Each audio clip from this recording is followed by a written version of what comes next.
What a revolution is a fundamental change in society. Society reaches the point where it cannot continue as it has done, and a change is necessary and a change is brought about.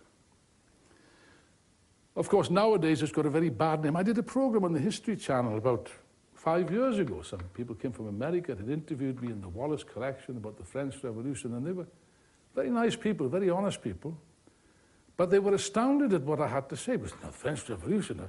Was it really worthwhile, they said. It was all blood and guts and stuff like this. And yet, just think for a moment about the words of one of our greatest English poets. William Wordsworth was a young man. He went to France in 1792. You know what he wrote? It's in his work, The Prelude.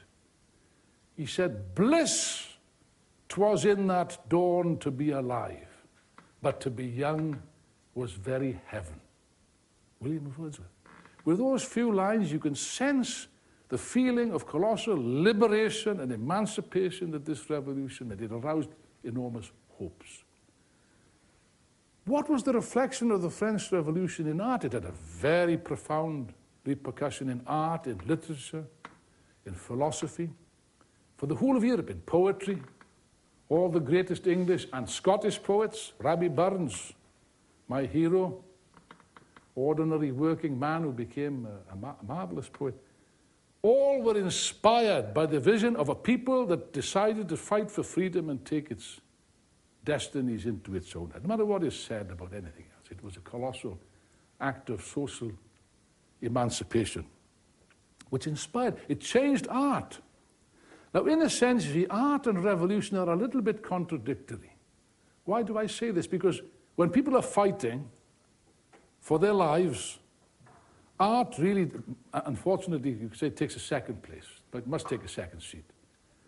The great drama is not fought out on the stage or on the television screen, it's fought out on the streets and on the battlefields. And therefore, in a sense, the sound of battle tends to drown out the voice, the weak voice of the artist, and yet it has an effect. There was a very great artist, a painter. Let's deal with painting first. You deal with the painting of the old regime, of the aristocracy. You can see it, that the paintings, and they're marvelous paintings as far as it goes, of Fragonard, of Boucher, but they're completely decadent in the sense here are pictures, wonderful erotic pictures of scantily clad young ladies prancing around on beds for the decoration of aristocratic bedrooms, or Fragonard's wonderful picture of the swing, which you can see in the Wallace collection. Again, frilly dresses and nymphs and shepherds and all this kind of stuff. And of course, Rome. The pictures are from Roman antiquity. Now, the great painter of the French Revolution was a man called David. He also took as his subjects mainly Roman history. Yes, but it's a different Rome. It's a different Rome and it's different history. The old regime deals with the Roman Empire. David deals with the Roman Republic. It's austere painting, it's dramatic painting, it's heroic painting. It's saying to the people, we got to stand up and fight, like the ancient Romans stood up and fought for their freedom. And it entered the world of music. I realize music is not the domain of perhaps this particular school, but nevertheless, it's all a form of art. Classical music, so-called, again, was neat. Sonata form, all the same. You know, you may like it, you may dislike it, but it was all very neatly arranged, very pleasant. Music for aristocrats. Largely speaking, I'm being a bit unkind here, is the kind of music that you could hum to, or you go away cheerfully away from the country, you sing a little tune, or fall asleep quietly during one of these symphonies. And along comes a great, perhaps the greatest of all composer, inspired by the French Revolution with fire in his belly, Ludwig van Beethoven.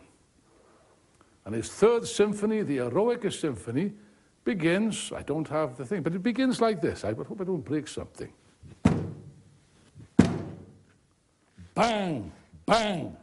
And then it takes off like a cavalry charge. Those two opening chords remind me of a French revolutionary orator banging the table and demanding attention. The first movement of Beethoven's Eroica Symphony is as long as any symphony by Mozart or Haydn. Entirely different.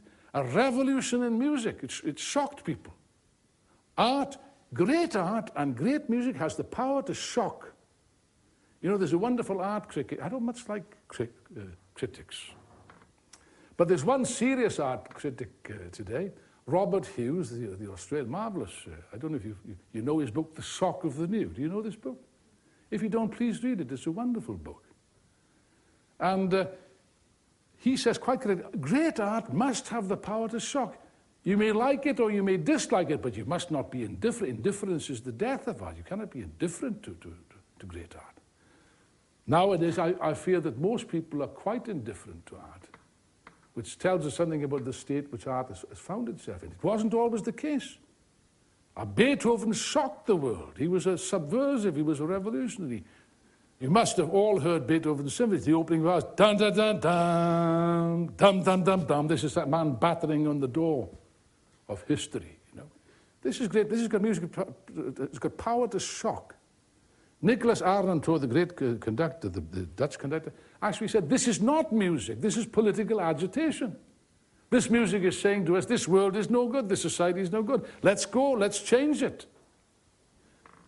Other artists were affected. Incidentally, while we're dealing with Beethoven's Third Symphony, it's subtitled the Eroica, the Heroic Symphony. It was supposed to be dedicated to Napoleon Bonaparte, because Beethoven admired the French Revolution and looked forward to a revolution in his own country and admired Napoleon Bonaparte until he found out, he got the word while he was writing the symphony, that Napoleon Bonaparte had betrayed the revolution and crowned himself as emperor.